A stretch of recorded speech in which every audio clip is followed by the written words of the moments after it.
night is the Rangers Journal night. Hello everyone, welcome to the Rangers Journal. My name is Billy Rankin. This evening we will be discussing the quite important topic, I think, for Rangers fans, and that is that of the Rangers captain. Joined by a great panel, I guess. I'll do it out of order this time. I always go around the way it is on my screen, but I'm going to go to you first, Ricky. How are you tonight, mate? I'm fine, Billy. Thank you very much.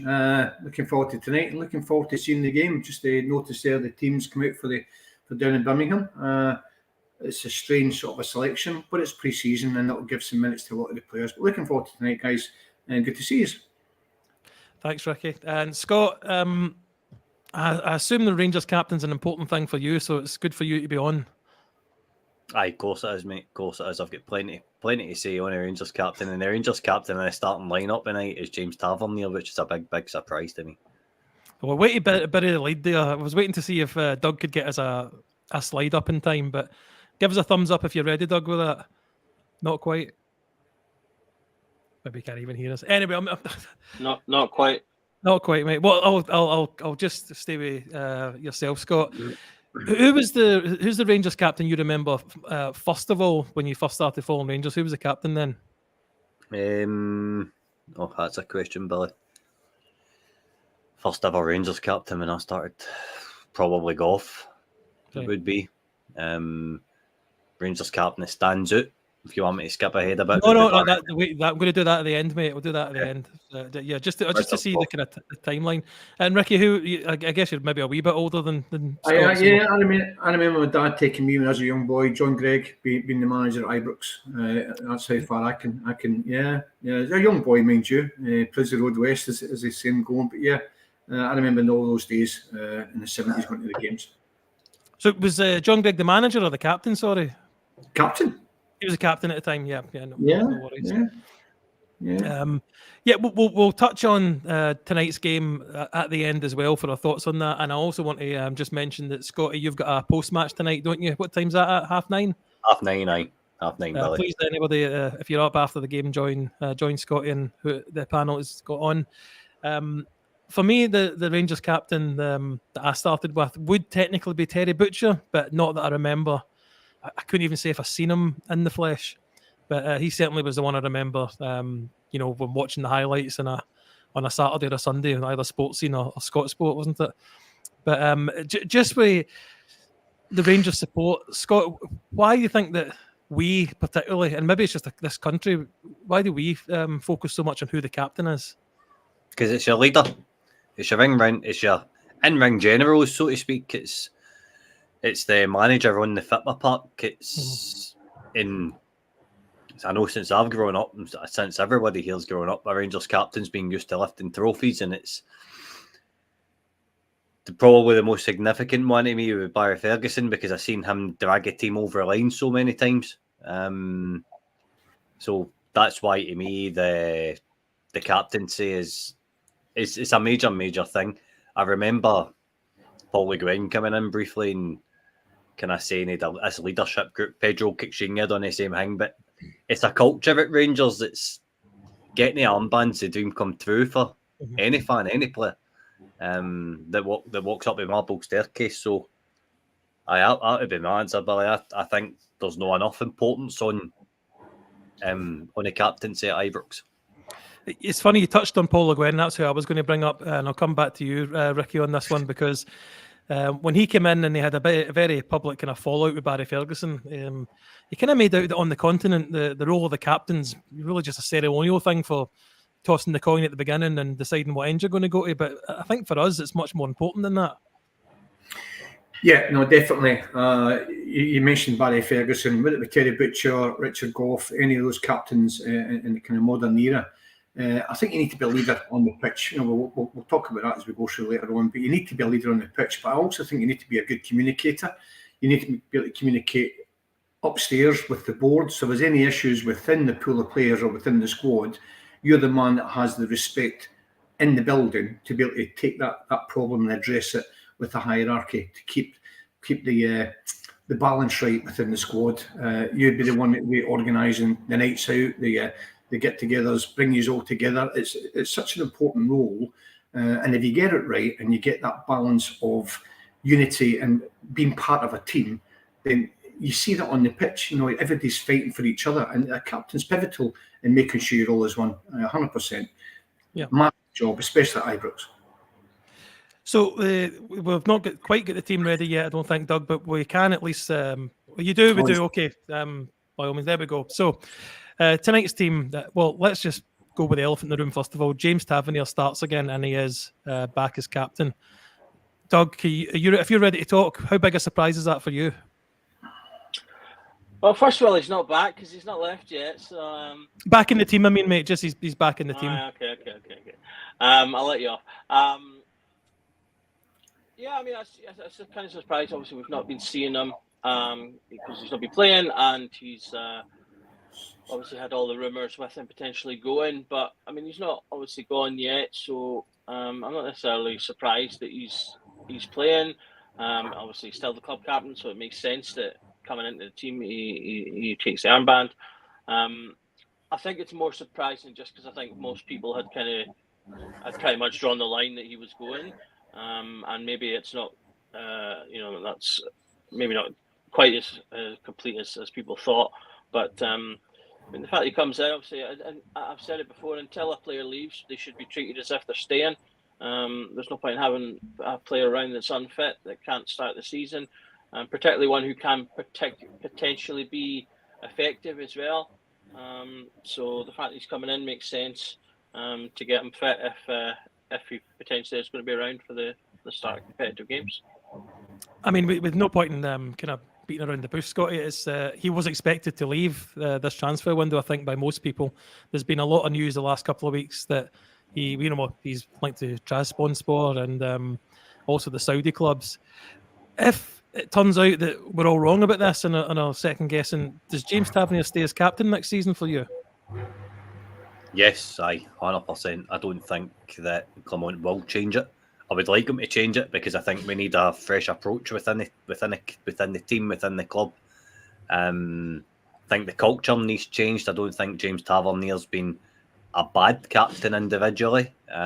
He's not my type of captain, but it doesn't mean he's done the job badly. I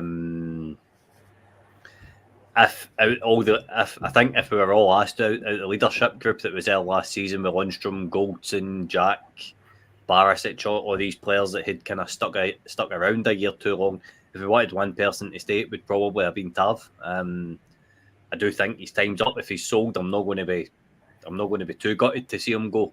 But at the same time, if he stays, you've got a good player, really. You know what I mean? Ricky, I'll come to you next. Kind of a similar question. If James Tavernier does stay, and with the likelihood that if he did stay, he probably wouldn't be playing or starting as many games as he has, does he stay as team captain for you? I'm not sure. I personally believe Tav won't be here to start the season. I think you mentioned earlier, Billy, this could be his swan song. This could be him saying farewell tonight to the fans who have travelled down to Birmingham. James Tavernier, for me, has been a fantastic player for us. There's always going to be that argument, was he the best person to lead the club, in the captaincy? Over the period of time, he's been a great servant, broke records left, right and centre. Probably not nasty enough to be a captain, but I think he's probably really respected within the group of players at Ibrox throughout the different sort of teams that's came and gone. And every manager has seen something in him to keep him as a captain at the club. Personally, I would rather have somebody down the spine as a captain. I don't believe a goalkeeper should be the captain. He should be captain his back four, and that's where it goes. I would rather a number 6 like Barry Ferguson being the captain, or at least one of your two centre-halves. That's how I see it, because then they can dictate and close the play together when it's required, because they can see everything that's going on in front of them. But that's just my take. Is James Tavernier going to be captain? If he stays, then yes, I think he will be. And Doug, I'll come to you as well, and feel free to comment on Tavernier. But what I wanted to mention was, if anybody had seen the thumbnail for tonight's episode, there was maybe a little Easter egg in that for maybe who your pick, because you did the slide, who your pick for captain would be next season. But Ricky's mentioned the goalkeeper as captain. I think a lot of people would be quite happy with Jack Butland taking over the captaincy role. For you, is that a position the goalkeeping position, is that someone who should be captain no matter who the person is? I'm personally not as bothered about the position they play. I think the pitch isn't that big for them to get to another player if they need to speak to them. In my opinion, a modern day player should be aware of everything that's happening anyway. But I do see the logic. In terms of Jack Butland, I think he's just the obvious choice, and probably by a considerable distance. Although he's new, the way he came in and handled himself, handled the media, handled fans in some of the incidents as well during the season, he kind of showed that ability to kind of rise above it, maintain his composure, has that kind of gravitas to him. And obviously, he's a bit older. I was having a look at the squad in terms of well, if it's not him, who else? And really, if you look at anyone above the age of 25 or 25 and above, practically all of them are the list that we kind of, or the fan base in the wider sense. It's mostly all the players that they want to be gone. So you're talking about then, right? Well, there's only one or two then left. You're talking Balogun, Butland, Kelly, Davis, and Suter, and even. Davis is probably on the list for a lot of people to go as well. Everyone else that's 25 or over, apart from Danilo, is on people's list to go. So you're then talking about someone younger, which isn't impossible. I think Barry was, 20, 22, that kind of region, when he was first made captain. So you don't need to be, people talk a lot about experience, but that's not necessarily the case. So maybe you're looking at a Baron or someone like that. So, there's a lot to consider there, but I think because of those reasons, Butland is the sort of the obvious and standard choice. Well, you threw all my talking points under the bus there, mate. Thanks very much. We're going to talk about these players, but I'll come back to you, Scotty, because Ricky's already made a point that he doesn't think that the goalkeeper should be a captain, and I think I tend to lean towards that point of view as well. But what do you think about it? No, I agree. I think if you've got players that are influential in the dressing room, and I think what we've seen off of Jack Butland last season when Michael Beale was here, and I think it might have been was it Motherwell or Aberdeen home game, where the players were getting some comments from his supporters after the match. Jack Butland stood and gave the fans the time of day and says, we are trying to fix it, we're doing our best. So in terms of, is he off standard to be a captain? Yes, of course he is. It's just, for me, I'm in the same boat as Ricky in terms of, I like my captain to be the middle of the park. I think you need leadership throughout the pitch, and I do think that we've got a big gap in there, which I'm sure we'll touch upon. But no, Barry, I don't think Jack Butland should be captain. But if he's picked, then fine. I think the last Rangers goalkeeper to be captain was Stefan Klos, and he took it when Ferguson left, if I'm right, at first. So I remember seeing him wearing the armband, so you're definitely right on that one. He was club captain for a while. It definitely was.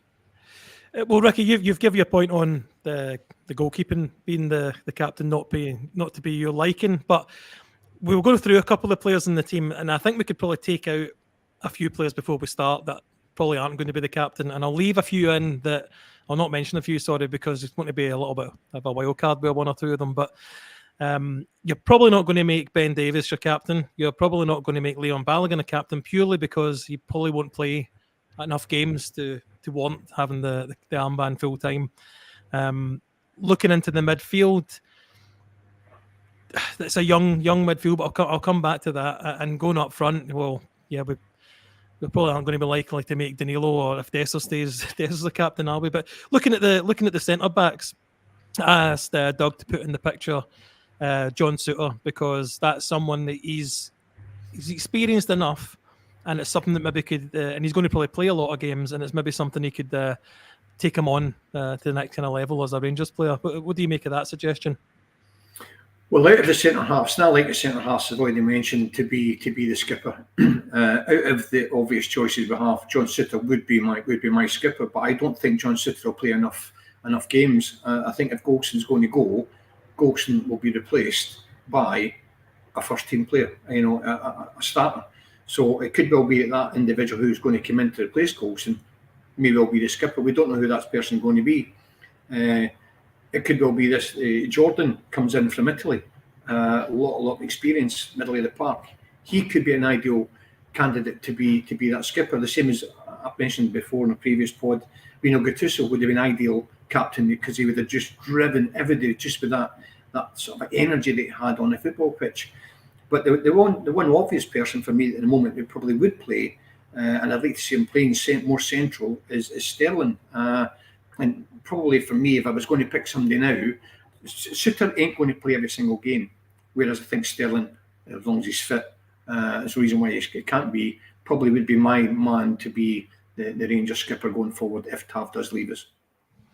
So that's another right back, Doug, as captain. Are you a fan of that?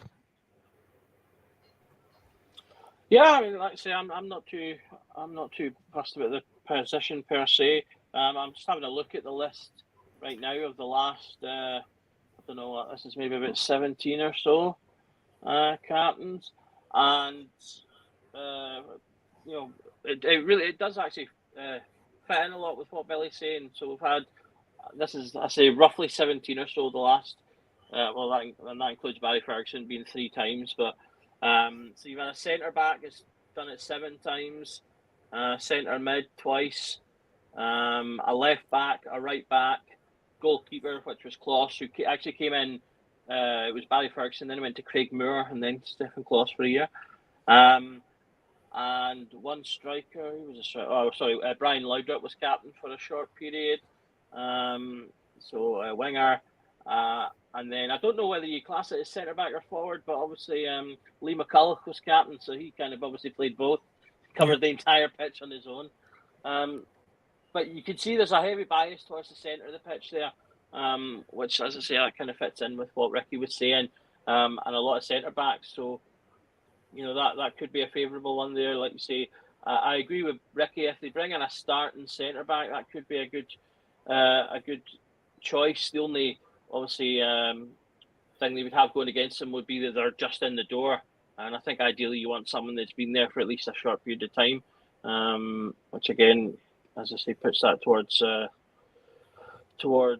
Butland. In terms of, you mentioned Balogun, I think he's a perfect potential vice captain as well. I don't know if we're going to maybe touch on that later, but that's something else that's worth considering, because I think we focus a lot on the captain, but we also, there's been a lot of talk about the leadership group and having to move the leadership group out.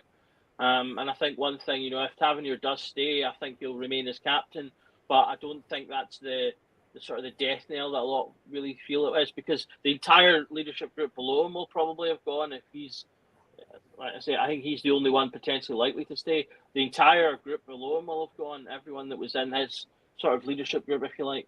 So there will still be a new core of leadership and new voices. And I think as long as you've got good voices, then, you know, the person at the very top is only a part of that. So, Scotty, I'd mentioned John Suter as a possible captain material. Is it too early for him, or is he just not the right player, or is Ricky saying he's not going to actually play enough minutes? I think depending on Connor Goldson, obviously I think it looks as if he's leaving now. I think John Suter will step into his kind of centre-back role. Could John Suter be Rangers captain? Yes. Would I be fanning it? Probably, because he's Scottish and he knows what the club's about. I think it would be probably be a decent enough choice, but I'm looking for a wee bit more to come in the transfer window first before I make a decision on who I would like, to be honest with you, Billy, because I've got to say, when I'm looking through this, the players in the team just now, I don't see many outstanding candidates apart from Jack Butland. Well, the other one that was in my thumbnail was, as I say, a little bit of the wild card, and that was Connor Barron. And the reason I was thinking of that was FaceTime video. Sorry, James. All right, Ricky. Really, just from what I don't know if it was yourself, Scott. I don't know if yourself, Scott, or yourself, Doug, that mentioned Barry being young. I think it was you, Doug, 2022. He's come. He's taking big decision to come to us because he knows what reaction he gets from the Aberdeen fans, and he knows he's going to get what he's getting when he goes up there and when he plays them. So, Ricky, he is going to play probably the majority of games. He is in the middle of the park, and he's kind of. I mean, I'm only basing it on seeing him really in the flesh on Saturday there, but he was a little bit of an enforcer in there. Well, I've been saying since January, and Ross will back me up on this. I always thought Barron had already signed. I just had the feeling that he was always coming to us. Whether that's true, I just had that feeling. So when you see Barron playing for the Scotland under 21s, he's always been a standout, and I think he skippers the Scotland under 21 side. So has he got the credentials to be a Rangers captain? Oh, absolutely. And the guys in the few games I saw him has shown that he's got, I think, what it takes. He's got the drive. Is he too young to have the shoulders of being Rangers captain? As Doug mentioned, I'm not sure. We just need to give the guy a wee bit of a chance to settle in first and cement a place in the team. Personally, going back, and I don't want to keep dwelling on it, but your centre halves can see everything that's in front of them. That's why I don't particularly like the goalkeeper being the captain, because he just needs to dominate and control his back four. That's his job. He doesn't need to control the rest of the team. The centre halves are the people that are seeing the play. They can see where there's overlapping run-ins and the opposition are coming towards you. They can shout, they can scream, they can bring people in. They can see the spaces to get people into. So for me, I think it's pivotal that you either have a number 6 or one of your centre halves that can see the play. But obviously that person needs to be intelligent enough and be that leader in that position to do the job. And for me, John Souttar ticks a lot of boxes. I'm just not convinced he'll be playing enough games. But he is predominantly a right-footed player. When he's playing with Golson, he plays on the left, so he's probably a little bit more uncomfortable there. If he does take Golson's position, plays naturally on the right, then you might see a bit of John Souttar. But is he injury prone? He's going to miss a few games. I'm not too sure. It's not the age that's going to go against him. I just don't know whether he's going to get enough run of games to be the skipper. But I'm adamant I'd want one of the centre halves to be the skipper should Tav move on. And when I said Sterling, I'm actually being Sterling as Tav's natural replacement. I'm looking at Sterling being one of the midfield players going forward. I don't necessarily see him as the right back. I wouldn't condemn. I'd like to see it happen, but I think Sterling just offers so much more in the middle of the park, giving us that energy and that bite. And I think I'd like to see him a bit more in there than the right backs. I don't think the right back's his natural position, which we all seem to believe he is. I personally think he is more of a central midfielder, but time will tell. I'm sure he said himself that his natural position was a right back when he first joined, Ricky, but it could just have been, bumping his gums or whatever, or maybe he's even changed his opinion, having played a few different positions last season. Scott, I'll come to you on Connor Barron. As long as I've not got that order out, and I've not asked you about him already. What's your thoughts on Connor Barron with his age? And sorry, mate, I was watching the kind of pre-match interview with Philippe Clermont. He's confirmed that there has been a bid accepted for Connor Golden with an unnamed club, so he's left the squad to go and speak to the said club. Don't know who it is or whatever, but in terms of Connor Barron, I think the hype around him was, we all liked what he said when he signed, in terms of I wanted him talking on the pitch, social media. Not got an account. He's since made up an Instagram and a Twitter, I think, which is obviously trying to maximise his profile. So good on him. I think he's going to set a tempo. In a Rangers jersey, I think him and Diamond are going to play really, really well in the middle of the park together. I've seen some nice combinations on Saturday that I really, really liked. In terms of captain, future captain, yes. But right now, let the guy come in and get settled. Yeah. Let him get settled to become a Rangers player, get used to the demands. Let him thrive first, and then give him more responsibility. No, fair enough. I just wouldn't be if you did name him as the captain. I think that'd be quite a bold choice. Oh, I wouldn't. I wouldn't be against it. I wouldn't be against it. I'll come to you as well, Doug. Connor Barron for me was, I'd say, a wild card, but the more I thought about it, I actually quite liked the idea of it. But what was your opinion of possible captain material? Yeah, I think he's potentially capable. Just as was talking there, possibly the best position for him could be a vice captain if Clermont sees him, like Scott is saying, having the ability to grow into the club and everything. So maybe he's better potential there, because I think there's probably always going to be a question of, well, Jack Butland how long will Jack Butland be at the club? You know, if he has another cracking season, will someone come in for him? Will it just take a team to need a goalie to come for him, sort of thing? So there could be that issue. You know, if you have him as your captain, there could be that issue. So if you've got someone like Connor Mary as your vice captain, then you know that could then lead to obviously a nice smooth succession then, and just kind of moving forward. Actually, if I could, I'd like to pose a question to Scotty that I had a thought of. I can't remember who touched on it, but someone mentioned about like obviously incoming players. One potentially incoming player could be Lawrence Shankland, who is obviously the captain at Hearts. Mhm. So would Scotty like to see Shankland as Rangers manager? Can I come in first? Can I come in first, Scott, before you say anything? Doug, you're not coming on again. You've basically stole all my notes for talking points this evening. Great minds. Great minds. But yeah, Scotty, when you text me an hour or so ago saying you were available tonight to come on, I'm like, right, this is the perfect chance to pose that question to you. Now, just before you answer it, I think actually we are looking to sign a captain rather than appoint one of the players that's there, just with some of the names we're linked with. But you've got a club captain, a team that we're linked with, who wants to come to us. In under 10 minutes, tell us why Lawrence Shankland should be Rangers' next captain. Under 10 minutes, you're barred. You're not coming back on. No, I don't want Lawrence Shankland to be Rangers captain. What I want Lawrence Shankland to do if he signs for Rangers is come in, score goals and set the standards up front. I want him to shout at players like he does at Hearts. I want him to tell them where he expects the ball to be played. I want him to direct the play from that forward area, because that's what Lawrence Shankland does at Hearts. So I believe he'll be able to do that when it comes to Rangers. In terms of being a Jack Butland in the dressing room, yes, he's more than capable of doing it. He's a captain at his current club.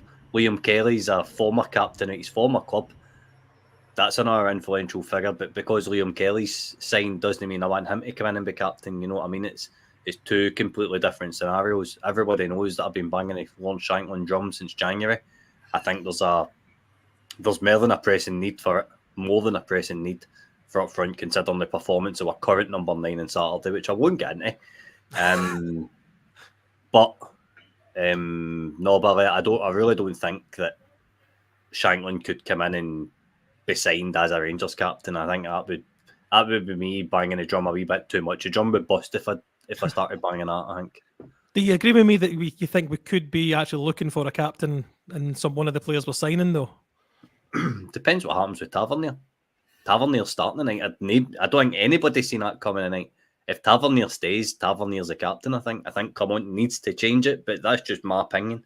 I don't think it would change if James Tavernier stays. In terms of bringing in a captain, unless it was somebody for one of Clement's former clubs. But I think there's that Hans Vanaken at Club Brugge. Repeated success under Clement. Knows how he wants to play. Probably, I would imagine it's Clement's type of player. That would make sense, doing something like that. But in terms of bringing, say, let's take Kenny McLean, for example. Bringing Kenny McLean in for Norwich and making him captain, it's not something that I can see happening. Okay. Ricky, I'll come to you next then, mate. Feel free to comment on Lawrence Shankland. What I was going to ask you, though, because and I don't mean to throw you under the age bus for the second time tonight, but it's just you've probably seen more teams than all of us. But do you remember Rangers signing a player and making him captain right away? That's point one. So if you can answer that first of all, because I don't know if it's happened or not. I'm not too sure. It was Goff potentially brought in. Was Butcher made captain right away? I think Souness not bring was one of his signings, not captain. Right. We need to double check that, but I think that probably would have been the case right at the beginning of the Souness era. I think they brought in I can confirm that. So say that, Doug. What are you confirming? Kenny Butcher was made captain the day he signed. Right. Yeah. Yeah. So it's not unprecedented waters to do that. No, not at all. If you're going to bring a leader in, Billy, if Coulson looks as if he's off, he will get replaced. Now, depending on who he's going to get replaced with, as it's already been mentioned in tonight's pod, that's a potential captain in the making, depending on who the person is. Lawrence Shankland, I'm not in the Lawrence Shankland camp, Scotty. I just think we're going to we don't learn our lessons, mate. We could have got Lawrence Shanklin before he went to Hearts, and we would have got the best of Lawrence Shanklin. But for him to come to us at his age, Hearts are going to want good money. We're probably going to have to put him in a 3-4 year contract. And again, this could be somebody in the same position as, like, say, Lundstrom and bits and bobs that we've got at the moment on big wages at 32, 33 years of age that we can't get rid of. Nothing against Lawrence Shanklin right now, but I just don't think that we should be going down that lane again. He's going to go for Hearts, but he puts the Rangers jersey on. The weight of playing for Rangers, is he going to be the same player for us? The demands. I would just like us to go for somebody like Miovski at Aberdeen. That ain't going to happen. I know with price tag and the Aberdeen thing. But the lad who's injured at the moment, it's over in Budapest. I think he's playing. We're interested in the Kosovan guy. I forget his name now. Somebody like him, an up-and-coming striker who at least we can sell on for a profit. It's a difficult one because we thought we were buying good when we bought Dessers, when we bought Lammers. Big money. And it just didn't work out. So it's a gamble. Lawrence Shanklin, Scotty, I agree with you, wouldn't be so much of a gamble, mate, and I'd definitely give you that. But are we going to learn our lessons? Perhaps, and that's my reservation on Shanklin, mate. He doesn't turn up when he's playing us. The goal he scored 2 goals against us, 3 goals against us last season, 2 against Celtic. I don't remember the ones every against team in the league. Every team in the league. Well, move on to you, Doug. I was listening to a podcast today that talked about Pedro Caixinha and the players he brought in, kind of having their own little group amongst themselves with the Scottish players like, your Ryan Jack and Kenny Miller, and almost coming to blows. But it seemed at times, certainly Kenny and Pedro Caixinha did. Is there a danger in bringing in players that are captains or captain material into a dressing room that's, they're not used to? Like, can you bring in a Shankland and he just goes along with whatever the new captain kind of tells him without being a bit of a problem? I think, if it's if I take the 2 scenarios in terms of if Tav's here or not. So if Tav's here and someone comes in and then he makes that change, I think that's more troublesome. Not that I think like Tavernier's going to make any trouble in any kind of way. He's obviously, I've absolutely full faith that he'd be completely professional and would continue to work and continue to lead regardless. But it would create, there'd be a certain awkward, players used to go into him and things like that. So there'd be a change there.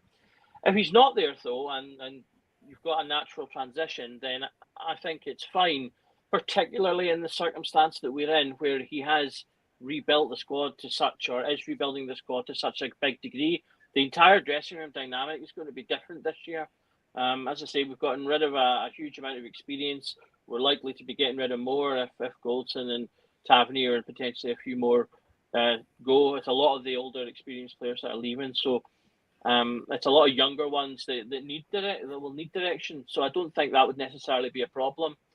Looking at what I was looking at there, we have technically done it another 2 times, but they also don't count because Richard Gough left and then came back and was made captain again, and obviously Barry left and came back and was made captain again.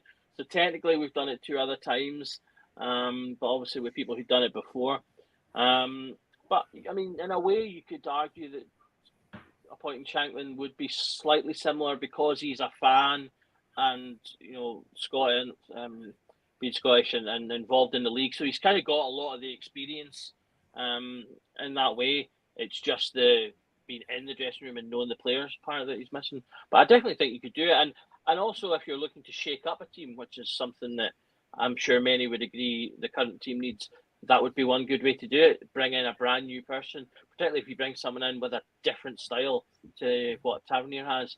You would force the players to sort of wake up and I'm going to have to pay attention here. This is different.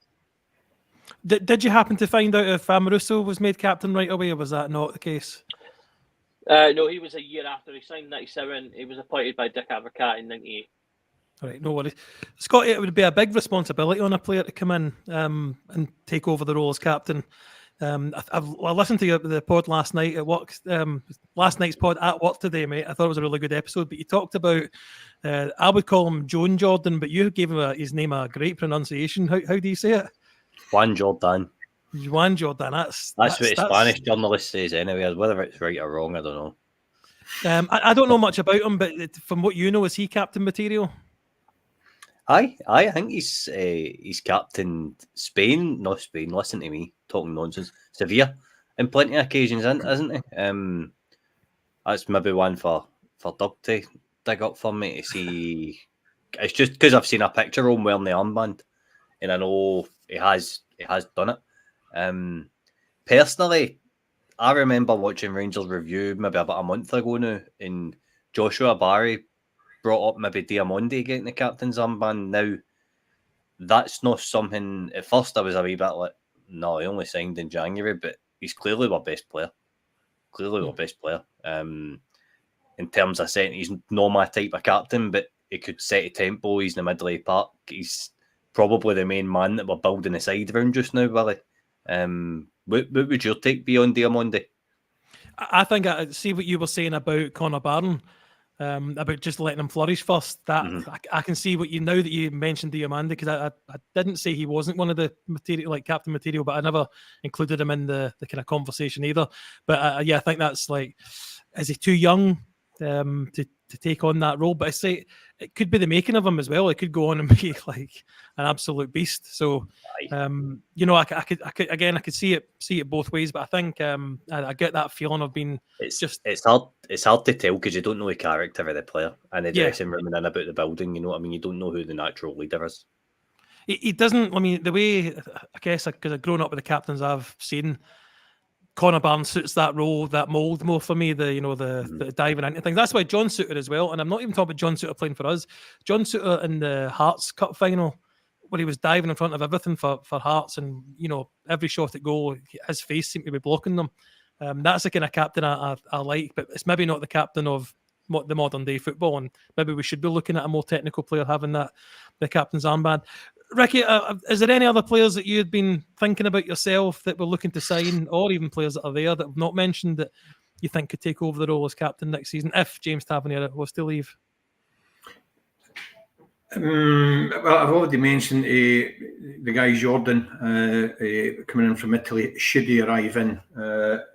It's we need to obviously see who's going to leave the club first before anybody's going to be coming in. It's as simple as that. We just don't have the money or the finances at the moment to fund any players until players are out the door. But for me, and I said at the beginning of the pod, it's got to be, for me, a centre half or one of the holding midfielders, number 6. So Diamandi will fall into that kind of area for me because he's involved in all the play. He's seeing what's going on. When things are not linking up, players are not in the right position, blah blah blah. They can dictate that. They can see it. They're part of it.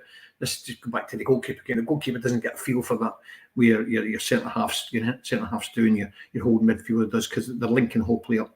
So Diamandi, but again, I think Scott is absolutely right. We don't know what these players are like in the dressing room. Do they have that leadership? They're young boys, aren't they? Ferguson had it in abundance, the leadership, even at a young boy, a young age. We don't know what kind of culture Diamandi was brought up in, all that kind of stuff. You just don't know the shy, reserved characters who just wouldn't be cut out.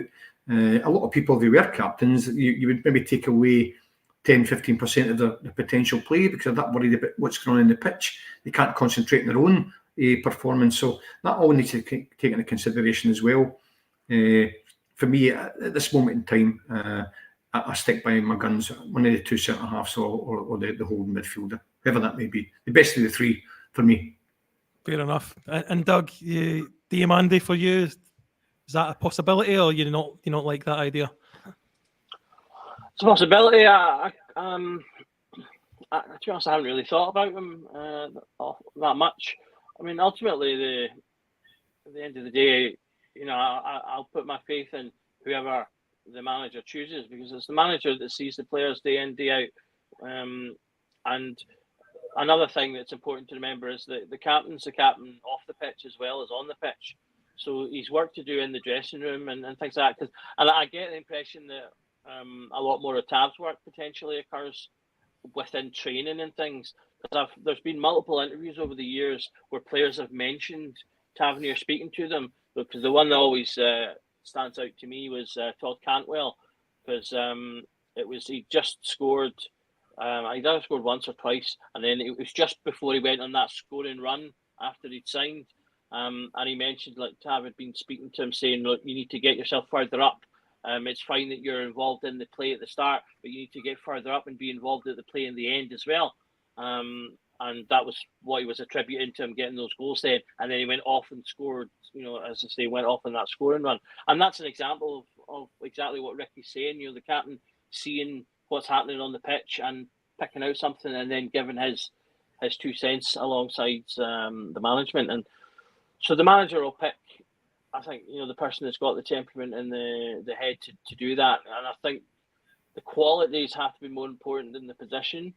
But you can balance those two. But yeah, I mean, in terms of Diomande, he wouldn't be my first choice, probably just because, as I say, I've not really thought about him a huge amount, to be honest. Well, thanks for all your comments on the captain side. We'll move on and touch on tonight's game for a little bit, and then let people get away and get prepared to watching it. But Scott, you broke the news there that we've had an offer accepted for Connor Goldson. Could even be the team we're playing, is what I've heard as well, that they were in for him or possibly in for him. So you might see him getting paraded at halftime on the park. But so he's not in the team this evening. He's not going to be the captain next season if we had offers accepted for him. That team for me tonight looks very much like a pre-season training team. I'm actually a wee bit disappointed that you're not getting Barn and Diomande back in the midfield again. But what's your thoughts on the starting lineup?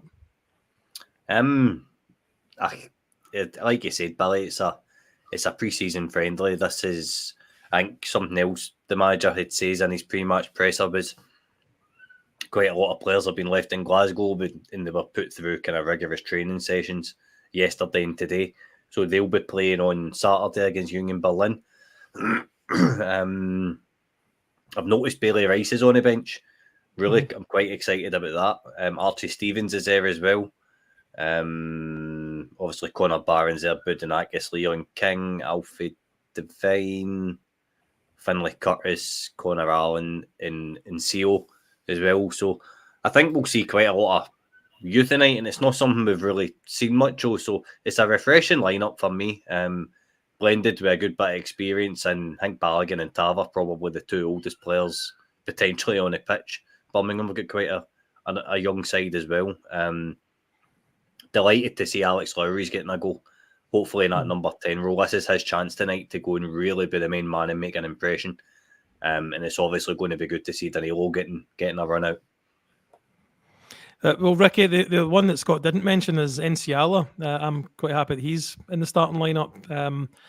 Yourself, to be honest, the manager did say at the weekend that the players that finished the game were likely the ones that are going to start the next one, so I maybe shouldn't be so surprised. But are you surprised at the lineup? Do you want a stronger one, or is it just a pre-season friendly?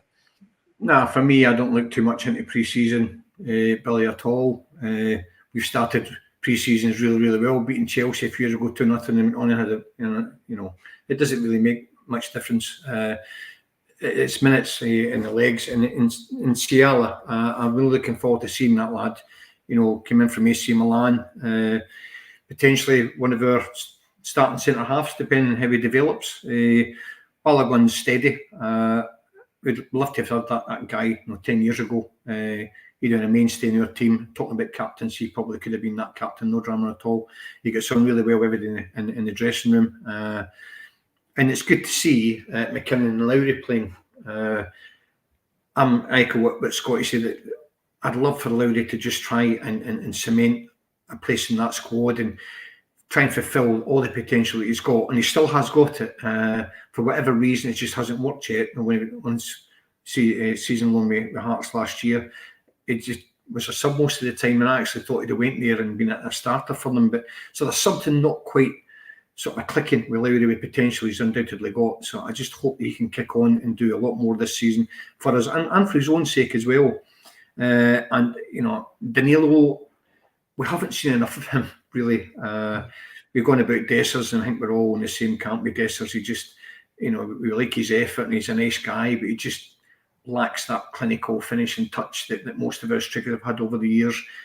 And I just feel that maybe Danilo's in the same boat. This is where I would certainly go with Scotty. Lawrence Shankland would give you that straight away.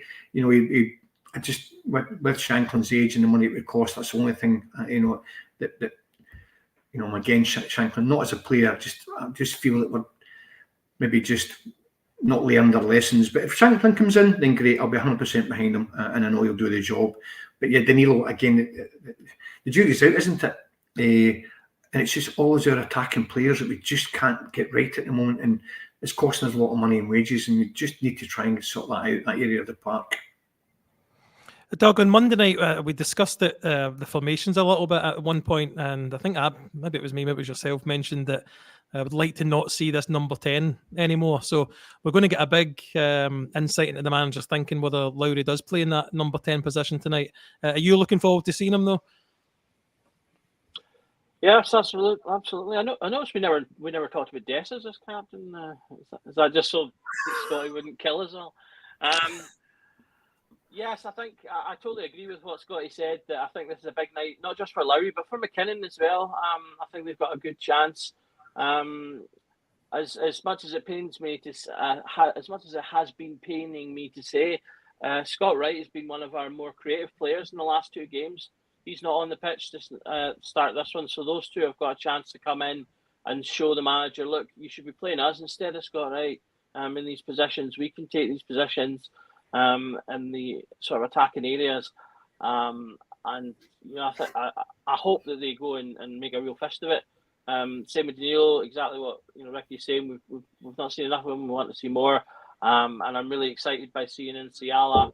I've been waiting to get the chance to see him. So I'm actually quite, as much as it's not necessarily an exciting lineup in its totality, I'm excited by some of the parts of it. And like I say, particularly McKinnon and Lowry. I've been saying previously that I thought Lowry had missed his chance. So, he's getting an opportunity now. And I do think that this could be a make or break season for him. So hopefully he does well.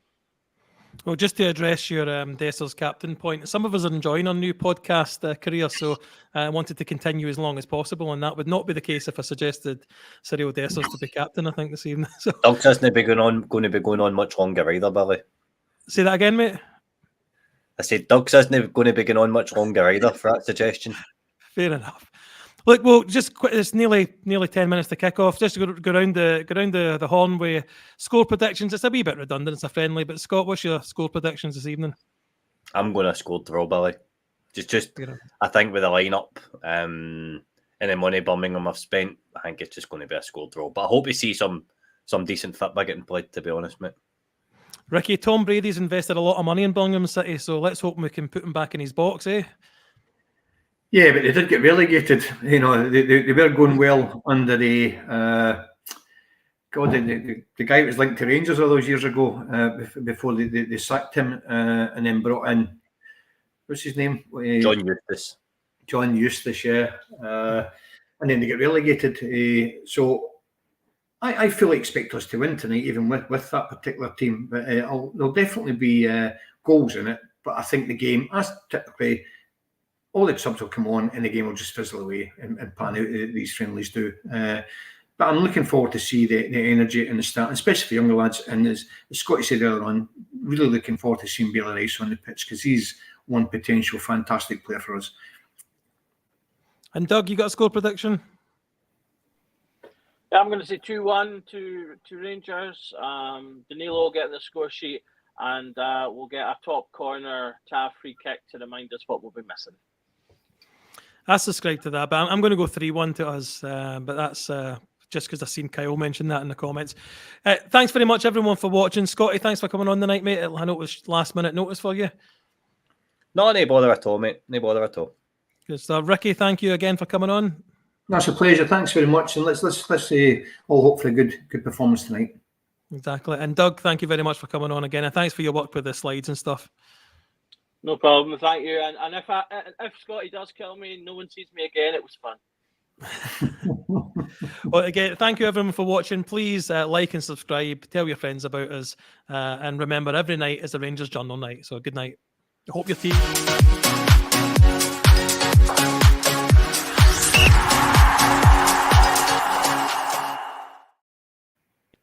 Sorry, Billy. Yeah, you just cut him off and he was saying something. I know. It's still live. It's ending. It is ending. Yeah, no. No, I just thought of that the last second. The kick-off's a half second, though, isn't it? Aye. Aye. But yeah, I'll go and get ready to get a TV on and stuff. But thanks very much, guys. Catch you later on. Yeah, and guys, apologies because my wife's got the washing on and it was on its final cycle. Oh, I Did you never not hear heard it? That's what I was laughing at. So I disappeared to what